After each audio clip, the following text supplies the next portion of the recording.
मेरे प्यारे बच्चों, मुझे आशा है कि आप सब घर में रह करके साकुशल अपनी पढ़ाई कर रहे हैं। मैं बच्चों आपको हिंदी पढ़ाती हूँ, है ना। आप सब मुझसे परिचित हैं। बच्चों, आज मैं आपको कहानी और कविता नहीं पढ़ा रही हूँ, अनमोल रत्न से नहीं पढ़ा रही हूँ, बल्कि हिंदी का जो नींव है, जिसको हम लोग जड़ बोलते हैं, वो हमारा व्याकरण है। हम व्याकरण के द्वारा ही हिंदी बोलना, पढ़ना, लिखना, बहुत कुछ हम सीखते हैं।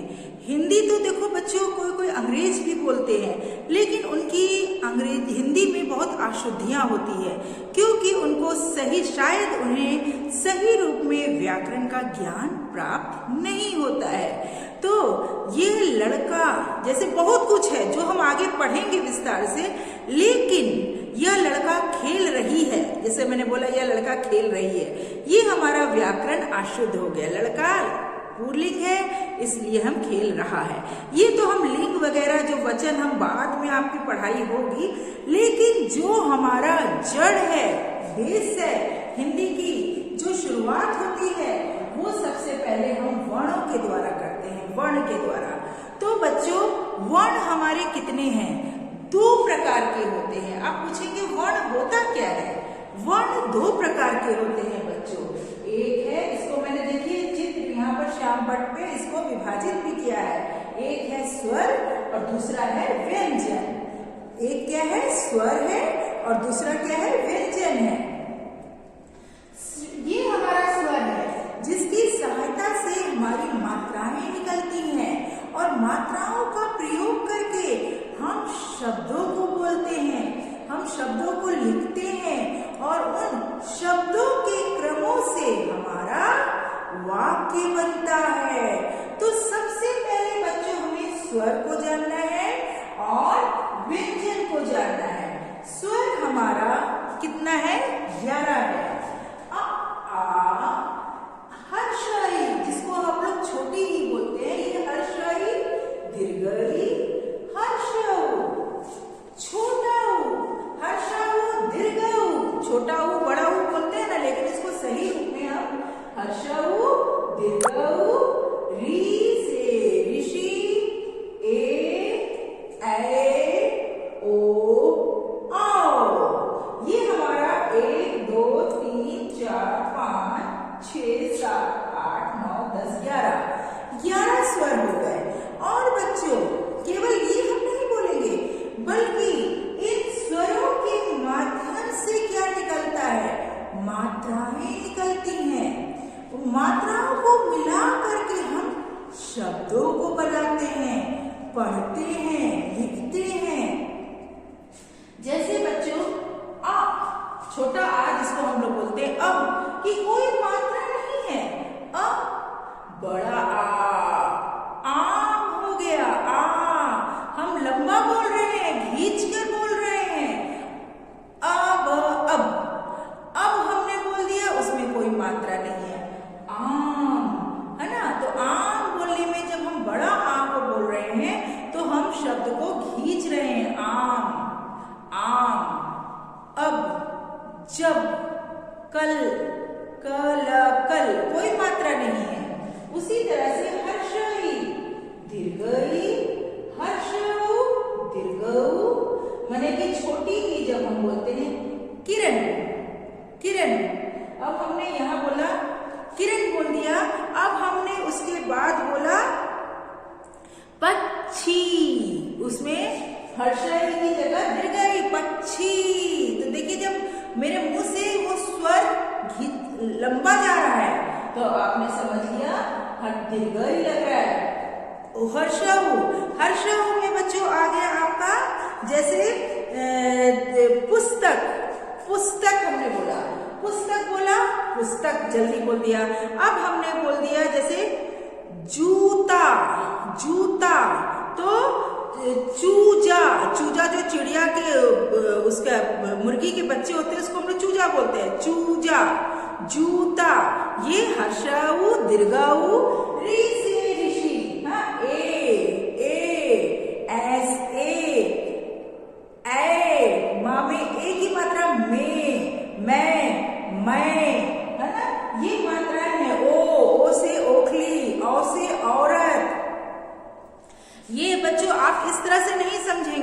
जब मैं आपको लाइव क्लास ले रही हूँ, अभी मैं आपको और समझा रही हूँ।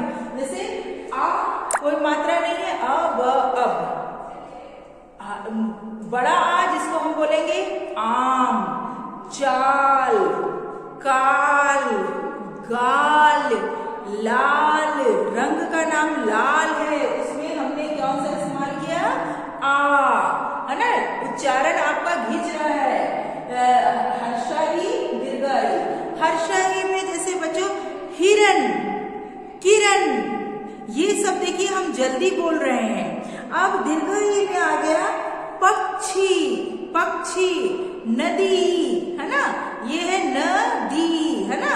ये हो गया हर्षऊ, दीर्घऊ, हाँ, हर्षऊ हो गया पुस्तक, पुस्तक, ये जो है यहाँ पर हमने लिख दिया हर्षऊ लगाया पुस्तक। अब यहाँ पर चूजा, है ना? चूजा, जूता, ये और शब्द हैं। उसी तरह से बेटा ए से ऐसा, ऐसा हो गया, और भी बहुत सारे शब्द हैं। ओ जो है जैसे और, एक और रख दो, एक और किताब के साथ साथ और भी पढ़ाई करना है, और की मात्रा हो गई। तो बच्चों स्वर से ही हमारी मात्राएं निकलती हैं, इनका जन्म होता है। अब बच्चों ये मात्राएं हम कहाँ पर इसको लगाते हैं, किसमें लगाते हैं? क्या हम ऐसे ही केवल ये जो बोलेंगे इनसे क्या शब्द बन जाएगा? नहीं, इन मात्राओं को हम का प्रयोग हम किसमें जोड़ेंगे? इन व्यंजनों में, इन व्यंजनों में। व्यंजन कितने हैं हमारे? पढ़ेंगे इसे हम क, ख, ग, घ, अंग, च, छ, ज, झ, इया, ट, ठ, ड, ढ, अणा, त, थ, द, ध, न, प, फ, ब, भ, म, य, र, ल, व। कौन कौन से श है हमारे पास? बहुत सारे श हैं। हम ध्यान से देखेंगे। ये है तालव्य श, मूर्धन्य श, दंत श। तीन तरह के श है। तालव्य श, तालव्य श, मूर्धन्य श, और कौन सा है ये? दंत श। हाँ, और ये जो बच्चों छ, त्र, ज्ञ, ऋ, ये हमारा संयुक्त अक्षर है। ये हमारा क्या है बच्चों? संयुक्त अक्षर है। इनसे संयुक्त अक्षर हम लोग पढ़ते हैं, बना के लिखते हैं। संयुक्त अक्षर मैं अभी नहीं आपको पढ़ाऊंगी, उसके लिए एक अलग समय क्लास लूंगी। वो संयुक्त अक्षर जो हमारे शब्दों को जोड़ के बनाया जाता है इनके द्वारा, ये हमारा संयुक्त अक्षर है। अब बच्चों जैसे मैंने आपको बताया ये व्यंजन है। व्यंजन में जैसे इस व्यंजन में हम क, ला भी लगा देंगे तो ये हमारा कल बन जाएगा। अब हमारा खा में आकार लगा देंगे ल, तो ये हमारा खाल बन जाएगा। इसी तरह से बच्चों जब इन मात्राओं को इन व्यंजनों में, ये व्यंजन में हम उपस्थित करते हैं, इनको जोड़ते हैं, तो ये शब्द बन जाता है। तो मैं आज के भाग में मैं आपको केवल यही बता रही हूँ कि वर्ण हमारे, जो हम हिंदी लिखना बोलना जो सीखते हैं, ये वर्णों के माध्यम से होता है।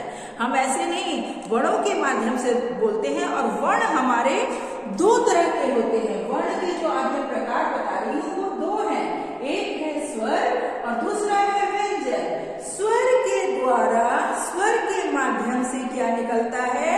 मात्राएं निकलती हैं। स्वरों के द्वारा मात्राओं की प्राप्ति होती है, मात्रा निकलती है। और इन्हीं मात्राओं को हम इन व्यंजनों में जब हम उपस्थित कर देते हैं, जोड़ देते हैं, पहुंचा देते हैं, लगा देते हैं, इन व्यंजनों में उनको लगा देते हैं, तो वो छोटे छोटे शब्द बन जाते हैं बच्चों।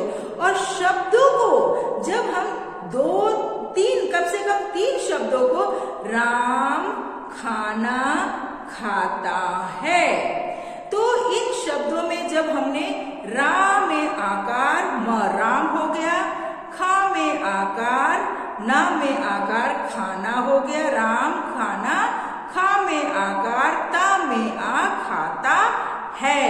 हाँ में हमने ए की मात्रा लगाई, साथ साथ पूर्ण विराम लगाया, तो ये हमारा बच्चों एक वाक्य बन गया, एक छोटा सा सही वाक्य बन गया।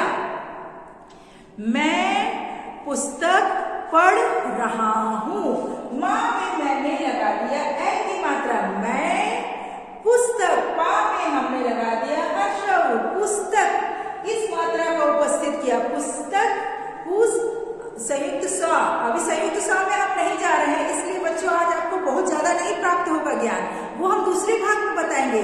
पू संयुक्त, पा में हर्ष, पू की मात्रा, संयुक्त स, त का पुस्तक, पढ़, ये जो हमारा रा है यहाँ पर पढ़ रहा में आ रहा हूँ है। हूँ में एक चंद्र बिंदु भी होता है, उन सबके ज्ञान की प्राप्ति आपको दूसरे वीडियो में मिलेगा। पढ़ रहा हूँ, तो ये एक वाक्य बन गया, और वाक्य के अंत में बच्चों हमेशा, अब आप कक्षा 2 और 3 के बच्चे हो गए, तो पूर्ण विराम, जो कि एक डंडी कहलाती है, लेकिन उसका वास्तविक नाम है पूर्ण विराम, इसको हम कहते हैं, ये हमारा पूर्ण विराम है। पूर्ण विराम हो गया, प्रश्न चिन्ह हो गए, है ना, ये चीज हम बाद में आएंगे। इसको हम लोग बच्चों पूर्ण विराम, प्रश्न चिन्ह और कॉमा, बहुत सारा चीज है जो मैं बाद में आपको पढ़ाऊंगी, आपके सिलेबस में नहीं है। लेकिन जब आप प्रश्न उत्तर लिखते हैं या कोई भी वाक्य लिखते हैं, जिस तरह का वाक्य होता है, तो वहां इन चिन्हों को लगाना बहुत जरूरी है। इसीलिए थोड़ा सा मैं इस चीज को बीच में ले आई हूँ, है ना बच्चों। तो ये साधारण रूप में देखा जाए तो वर्ण सबसे महत्वपूर्ण चीज है कि वर्ण के 2 प्रकार होते हैं, उन्हीं से जन्म लिया स्वर और व्यंजन, और स्वर से हमारी क्या निकल रही है, मात्राएं, और मात्राओं को जब हमने व्यंजनों में मिला दिया, व्यंजनों के साथ जोड़ दिया, तो वो हमारे शब्द बन जाएंगे। और शब्दों 2, 3, 4, 10 शब्दों को जब हम जोड़ देते हैं तो वो वर्णमाला बन जाती है, माने कि हम उसको बोलते हैं, जो हम बोलना सीखते हैं ना। तो अगर हम किसी को हिंदी नहीं आती है तो हिंदी की शुरुआत करना है। अगर आपके सामने कोई अंग्रेज, जर्मनी का भाई, फ्रांस का भाई मिल जाता है, अगर आप उसे हिंदी पढ़ाएंगे तो ये हमारा शुरुआत है, ये हमारा जड़ है, हमको इसी को लेकर के चलना है। कोई हमारा अंग्रेज भाई आएगा जिसे हम हिंदी बोलना या लिखना सिखाएंगे, बस इसको शुरुआत करो, अपनी व्याकरण की पुस्तक ले आओ, पुस्तक में भी बहुत विस्तार से दिया, आप उससे पढ़ा सकते हैं। ये तो मैंने एक थोड़ा सा रूप में आपको बताया है, आगे और अभी मैं आपको पढ़ाऊंगी, बहुत चीज व्याकरण में पढ़ना है बेटा। तो हमें आपको लाइव क्लास जरूर अटेंड करना है, और जो मैं ये वीडियो बनाती हूँ, वीडियो बना दिया माने कि आप चाहे तो आप शाम को खेल कर आ रहे हैं तब भी आप खोल कर देख सकते हैं, सोने के समय भी आप लेकर के बैठ सकते हैं। इसलिए इसको कमजोर मत समझना, व्याकरण से ही हम हिंदी सही रूप में बोलना, पढ़ना, लिखना शुरू कर सकते हैं, और हमारे दूसरे देश के भाई बहन को हम हिंदी बोलना, पढ़ना, लिखना सिखा सकते हैं। तो हमें आशा है आज आप इस चीज का आनंद लेंगे और इससे ज्ञान की प्राप्ति करेंगे, दूसरों को सिखाएंगे। धन्यवाद।